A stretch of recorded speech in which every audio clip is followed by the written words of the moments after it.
kapatid, luto na yung ating ang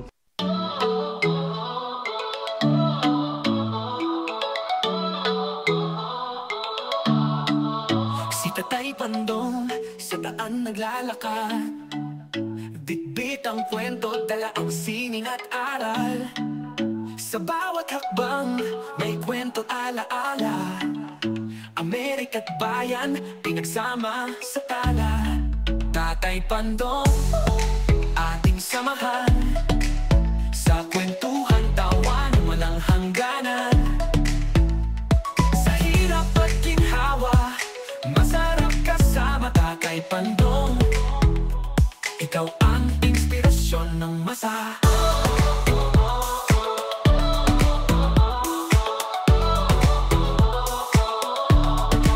Ang lamig ng hangin, kalma sa kanyang ngiti, tibay ng loob, di kayang mabasag kahit sandali. Ang mga yapak niya sa lupa'y nagmarka. Yo, what's up mga kapatid? Ito, panibagong araw, panibagong vlog po tayo. At andito na naman tayo sa ating small kitchen. Alam na, kung hindi maglalaba, magluluto. Pero ngayong araw na po ito, magluluto naman ulit tayo. Kasi yung ating niluto na isang araw, siyempre, pandalawahan lang naman yon. At kaya, pero marami rin, may tira pa yung ating kaldereta. Ngayon naman ay naisipan ko magluto nito mga kapatid. At siyempre, bago natin umpisa ng ating vlog ngayong araw na ito, magpapasalamat muna tayo sa Panginoon sa walang isawang pagsuporta at pagbibigay ng biyaya sa atin. At siyempre, maraming salamat na rin sa mga bagong subscribers natin, mga viewers, mga silent viewers, mga solid viewers, maraming salamat po. At saka mga solid subscribers, maraming salamat po. Maraming salamat din po sa Soward community. Okay? Ito mga kapatid ng ating lulutuin. Ayan mga kapatid, nag-marinate na ako ng chicken wings saka chicken breast. Pinaghalo ko na. Ayan. Ito, dito yung malalaman kung ano luto gagawin natin. Ayan. Okay, chop at saka tapatio. Patatas, carrots, bell pepper na red and green, at saka American hotdog. Yan. Ayun ating panlahok. Okay. At syempre, wala tayong tomato sauce, kaya magpapakulo tayo ng kamatis para liligisin ulit natin yan para isasama ro sa ating lulutuing apritada. Ayan, chicken apritada luluto natin ngayon mga kapatid. Samahan niyo ako sa pagpapagluluto at pagpoproseso ng lulutuin natin ngayong araw to. Okay, umpisa natin mga kapatid at aapuyan ko na itong ating papakuluin. Ito kasing chicken natin, kanina pagising ko lang minarinate. Kaya dahil inilabas ko yan kagabi, frozen pa yan, nilabas ko kagabi, siyempre dinipros natin magdamag. Tapos ngayon, kanina pagising ko, tinimplahan ko na ng minarinate ko na. Kaya magpapakulo muna tayo. Maya pag talab na yung marinate niya, magigisa na tayo mga kapatid. Okay? Let's go! Ayan mga kapatid, pwesto na natin yung ating camera. So, eto tayo, papakulo na tayo ng kamatis. Ayan.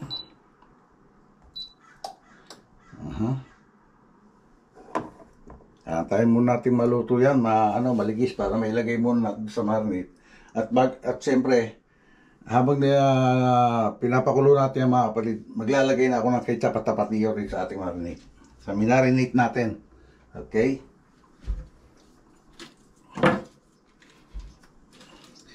Ito, hindi ko alam kung makikita nyo. Sige, pakita ko na nga lang muna sa inyo to, mga kapatid. Okay mga kapatid, luto na to. Parang matigas pa.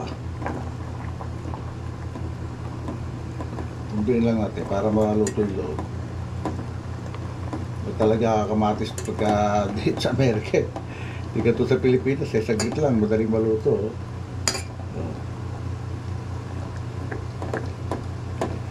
Sige naman natin. Okay, yan ulit mga kapatid, di pa pala luto.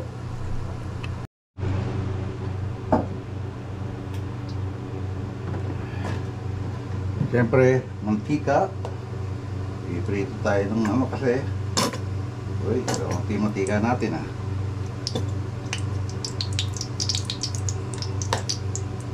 Ito tayo mantika. Mga kapatid, damuhin natin ito patatas. Baka madurog eh. Damuhin natin ang patatas. Kaya na muna natin dyan yung carrots. O, diba?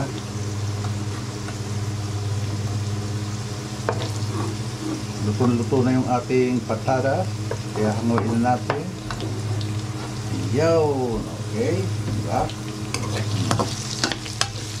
Para solo-solo ni carrot. Ni carrot man. Kawali. Diba? Solo-solo niya. Makakalakoy siya ng maganda. Si carrot man, lumangoy sa mantika. Joke lang mga kapatid.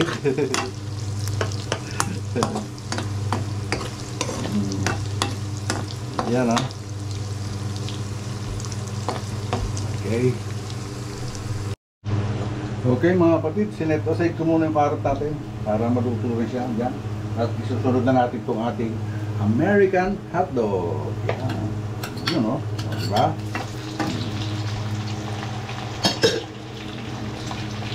Para maprito rin siya.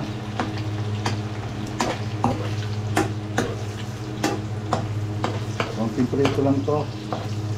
Kasi iba yung hotdog na to. Pagka naprito mo ng todo, yung pinaka skin niya na tumitigas, tumukunat. Ito kasi pag niluluto namin dito sa tubig na, pakulo lang sa tubig.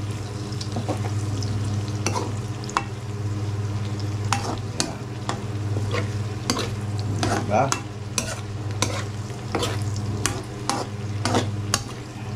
Yan, pagka hinango yan, pagkasamahin ko na sa isang lalagyan yan. Pero yung bell pepper mamaya na yan. Pagka natapos na natin yung pagkapatapos na yung ating pagluluto. Kasi madaling ano yan eh. Ang tawag doon? Ma-overcook. O ang tawag sa Tagalog, maluray. Okay. Yan. Dahil ako tapos ito, magigisa na tayo.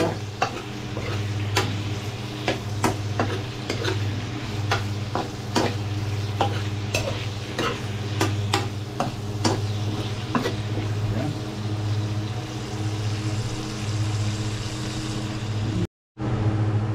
Okay mga kapatid, pwede na siguro natin ihulog yung ating mga sauce dito. Ito itong sauce na to. Yung ito yung pinagmarinatan. Diba? Okay. Para hayaan natin siya maluto dyan. Ito. Ayan. Diba? Iba lang talaga ang kulay ng pagka-original na yung tomato sauce na bibili. Ito kasi maputla. Siyempre, improvise lang yung ating ginawang tomato sauce eh. Ayan, okay. Hayaan lang set natin sa kumulo ng kumulo mga kapatid. Mamaya uhulog na natin yung mga ibang ingredients niya. Okay mga kapatid. Okay mga kapatid, lagyan natin ng pampalasa. Caldo de pollo. Ito yung chicken broth. Yan o. Yun ang magpapasarap yan. Diba? Then, mekos ulit. Dahil nagmi-mix na siya. Yun o. Diba?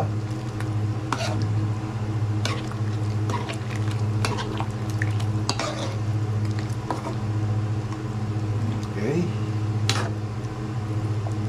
Kaya hindi natin kumulo siya ng kumulo.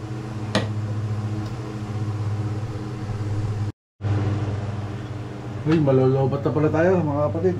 Ito, pakikita ko muna sa inyo. Ito, ihuhulog na natin yung ating mga ingredients. Yan. Okay, ayan na siya. Diba?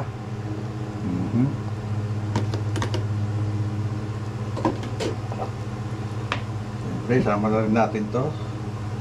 Ayan siya. O, di ba? Mamaya, maghuhugasan naman tayo ng plato. Tingnan mo natin sa ibabaw. Ayan. At yun na nga. Nalobat na tayo. Kaya ayan. Tignan nyo muna yan, mga kapatid, bago natin haluin. Nagawa lang tayo ng thumbnail.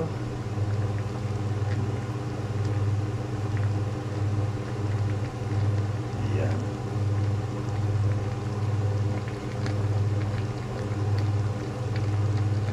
Yun, no?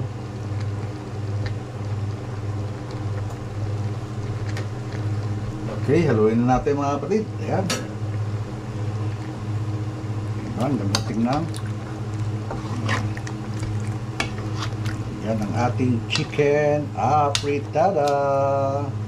Chicken, sabi nga ni ano ba? Diwata. Chicken apritada. Ayan. Uy, may title na tayo. Chicken apritada. Ayan. Ganyan lang, di ba?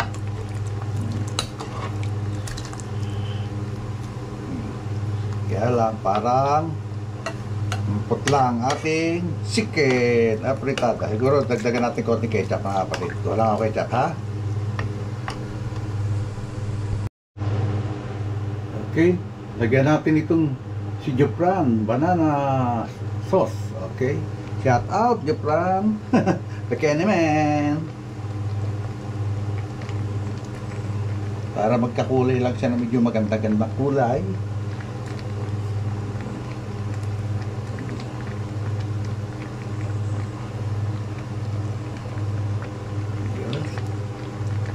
Lang, siyempre. Then, haluin natin mga kapatid. Sana magkakulay siya ng magandang kulay. Yun ang kaano, maganda talaga. Kasi yung Filipino na tomato sauce, may konting food color, kaya magandang kumulay siya mga lutuin. Ito, wala eh. Ang ating inilagay, walang, sabi nga, putla. Pero sa akin, okay na yan. Okay? Ayan. Ayan na mga kapatid. Ating apritada, maya-maya, hanguin natin yan. At yan na nga, tambak na naman ang ating ugasin. Ayan. Okay. Maghuhugas ako ng plato, pero hindi nyo makakita kasi mamaya pa yan pagkatapos natin magluto. Siyempre, baka mapasma. Pag nakapahinga na, saka tayo maghuhugas ng plato. Okay? At yan na nga mga kapatid, luto na yung ating apritada. Ayan. Hanguin na natin yan. Okay? Ayan siya. Ang chicken apritada. Okay? Ala Tatay Pandong. So, paano mga kapatid? Siguro hanggang dito na lang itong vlog natin ngayong araw ito. Maraming salamat at hindi kayo bibitaw hanggang dulo. At hindi nag-skip ng ads. Maraming salamat po. At pakiusap ko lang po uli sa inyo mga kapatid. Sana patuloy nyo ako supportahan sa pagbablog natin kahit na kumbaga paulit-ulit na nakikita nyo luto ano, kasi yan lang talaga yung vlog natin mga kapatid. At sana hindi kayo magsawa. Siyempre maraming salamat lalo sa Panginoon sa wala niyang sawang paggabay at pagbibigay ng biyaya sa atin. Maliit man o malaki, ipagpasalamat natin sa Panginoon. Okay? At maraming salamat din po sa Sword Community. Pinamumuhaan ni Idol Japper Sniper at ni Miss Japper Sniper. Team Pahuway na pinamumunuan ni Kuya Noli Vlog. Team Kapanalig na pinamumunuan ni Louie TV. Ayan, ni Kapanalig. At shoutout na rin sa Sober Team USA, Sober Team Galbo, Kasangga Foundation, at sa Bukana Vloggers. Maraming salamat po sa inyo. Hanggang dito na lang po. God bless all. Yung mga hindi ko na shoutout ha. Yung mga alam nyo na, kaya hindi ko masyadong na shoutout yung mga nagko-comment at saka yung solid na nanonood sa atin. Maraming salamat sa inyo. God bless us all and be safe always. We love you all mga kapatid. Bye-bye.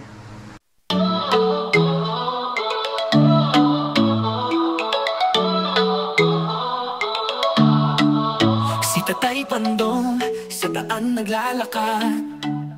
Bitbit ang kwento, dala ang sining at aral. Sa bawat hakbang, may kwento't alaala. Amerika't bayan, pinagsama sa tala. Tatay Pandong, ating samahan. Sa kwentuhan, tawan, walang hangganan. Sa hirap at ginhawa, masarap kasama Tatay Pandong.